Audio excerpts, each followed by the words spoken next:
11 ستمبر 2001 یہ صرف ایک تاریخ نہیں بلکہ 21ویں صدی کا وہ دن ہے جس نے دنیا کا نقشہ ہی بدل کر رکھ دیا۔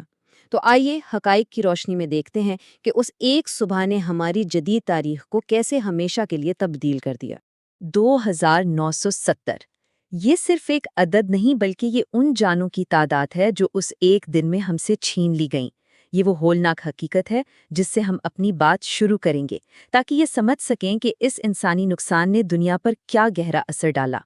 تو اصل سوال یہی ہے کہ صرف 4 طیاروں نے پوری دنیا کو کیسے ہلا کے رکھ دیا، کیونکہ یہ حملے صرف عمارتوں پر نہیں تھے بلکہ یہ عالمی سیاست، سیکیورٹی کے تصور اور ہمارے معاشرتی ڈھانچے پر تھے جن کے اثرات ہم آج تک محسوس کر رہے ہیں۔ تو پھر آئیے بالکل شروع سے شروع کرتے ہیں۔ سب سے پہلے یہ دیکھتے ہیں کہ اس دن لمحہ بلمحہ ٹھیک ہوا کیا تھا۔ واقعات کی ترتیب کو سمجھنا بہت ضروری ہے تاکہ ہم جان سکیں کہ یہ سب کتنی تیزی سے پیش آیا۔ سب کچھ ناقابل یقین تیزی سے ہوا، صرف 2 گھنٹوں کے اندر۔ صبح 8:46 پر پہلا طیارہ ورلڈ ٹریڈ سینٹر کے شمالی ٹاور سے ٹکرایا اور صرف 17 منٹ بعد 9:03 پر دوسرا طیارہ جنوبی ٹاور سے جا ٹکرایا۔ پھر 9:37 پر پینٹاگون کو نشانہ بنایا گیا۔ اسی دوران فلائٹ 93 پر مسافروں نے بڑی بہادری سے اغوا کاروں کا مقابلہ کیا اور طیارہ پینسلوینیا کے ایک میدان میں گر کر تباہ ہو گیا۔ اور صرف 10:28 تک ورلڈ ٹریڈ سینٹر کے دونوں ٹاورز ملبے کا ڈھیر بن چکے تھے۔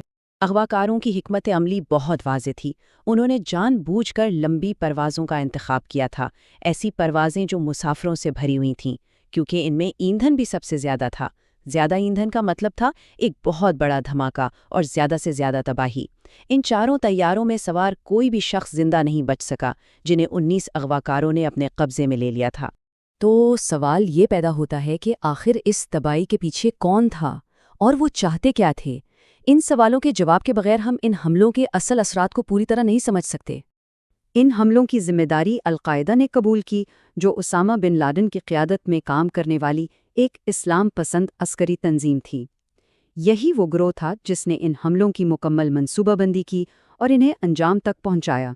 ذمہ داری خود اسامہ بن لادن نے 2004 میں ایک بیان میں قبول کی اور اس کی وجہ بھی بتائی۔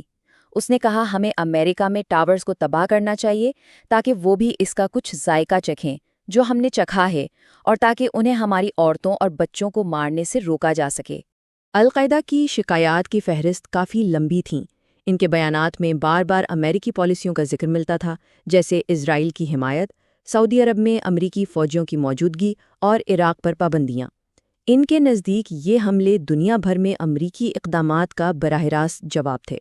حملوں کے بعد کے گھنٹے اور دن امریکہ گہرے صدمے میں تھا۔ آئیے دیکھتے ہیں کہ اس ابتدائی افراتفری میں قوم نے کیا قیمت چکائی اور اس کا فوری رد عمل کیا تھا۔ 343 یہ صرف ایک نمبر نہیں بلکہ new York city fire department کے ان بہادر فائر فائٹرز کی تعداد ہے جو جلتی ہوئی عمارتوں میں دوسروں کو بچانے کے لیے گئے اور پھر کبھی واپس نہیں آئے۔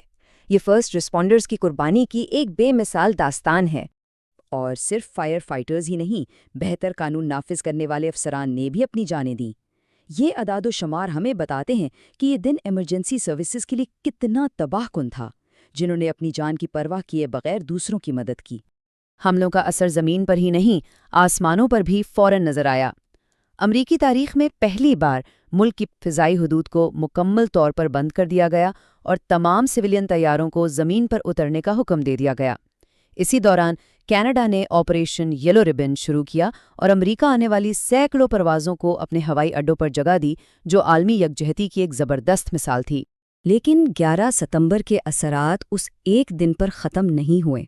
اس واقعے نے دنیا کو لمبے عرصے کے لیے بدل دیا۔ تو آئیے دیکھتے ہیں کہ اس کے بعد قومی اور عالمی سطح پر کیا بڑی تبدیلیاں رونما ہوئیں۔ حملوں کے بعد امریکی پالیسی میں ایک زلزلہ سا آ گیا۔ 11 ستمبر سے پہلے ایئرپورٹ سیکیورٹی نجی کمپنیوں کے ہاتھ میں تھی، لیکن اس کے بعد حکومت نے TSA بنا کر اسے اپنے کنٹرول میں لے لیا۔ اسی طرح پیٹریاٹ ایکٹ نے نگرانی کے اختیارات کو بے حد بڑھا دیا اور ہوم لینڈ سیکیورٹی جیسا ایک نیا طاقتور محکمہ قائم کیا گیا۔ اس تبدیلی کی معاشی قیمت بہت بھاری تھی۔ دہشت گردی کے خلاف جنگ شروع ہوئی، جس پر جنگوں اور ہوم لینڈ سیکیورٹی پر $5 ٹریلین سے زیادہ خرچ ہوئے۔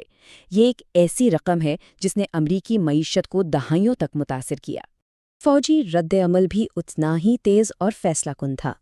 نیٹو نے تاریخ میں پہلی بار اپنے آرٹیکل 5 کو استعمال کیا، جس کا مطلب ہے کہ ایک اتحادی پر حملہ سب پر حملہ مانا جائے گا۔ اسی اتحاد کے تحت 7 اکتوبر 2001 کو امریکہ نے افغانستان پر حملہ کیا تاکہ القاعدہ کو پناہ دینے والی طالبان حکومت کا خاتمہ کیا جا سکے۔ لیکن 11 ستمبر کی تباہی اس دن ختم نہیں ہوئی۔ گراؤنڈ زیرو سے اٹھنے والے زہریلے دھوئیں اور ملبے نے ہزاروں فرسٹ رسپونڈرز، مقامی رہائشیوں اور کارکنوں کو سنگین بیماریوں میں مبتلا کر دیا۔ یہ ایک ایسا صحت کا بحران ہے جو آج تک جاری ہے، اور بہت سی جانیں حملوں کے کئی سال بعد ان بیماریوں کی وجہ سے ضائع ہوئیں۔ اس تباہی کے بعد سوال تھا کہ آگے کیا ہوگا۔ آئیے اب دیکھتے ہیں کہ اس ملبے سے تعمیر نو کا سفر کیسے شروع ہوا اور متاثرین کو یاد رکھنے کے لیے کیا کوششیں کی گئیں۔ ورلڈ ٹریڈ سینٹر کی جگہ، جسے گراؤنڈ زیرو کہا جاتا تھا، اب مکمل طور پر تبدیل ہو چکی ہے۔ یہاں اب قومی 11 سپٹمبر میموریل اور میوزیم کے ساتھ ساتھ ون ورلڈ ٹریڈ سینٹر جیسی فلک بوس عمارتیں کھڑی ہیں جو لچک اور یاد کی علامت ہیں۔ اسی طرح پینٹاگون اور شینکسویل میں بھی یادگاریں تعمیر کی گئی ہیں۔ اور آج 2 دہائیوں سے زیادہ گزرنے کے بعد ایک سوال اب بھی باقی ہے۔ ایک قوم اس دن کو کیسے یاد رکھے جس نے اس کی شناخت اور دنیا کے ساتھ اس کے تعلقات کو ہمیشہ کے لیے بدل دیا؟ یہ ایک ایسا سوال ہے جس کا جواب تاریخ اب بھی لکھ رہی ہے، کیونکہ 11 ستمبر کی میراث آج بھی ہماری دنیا کو تشکیل دے رہی ہے۔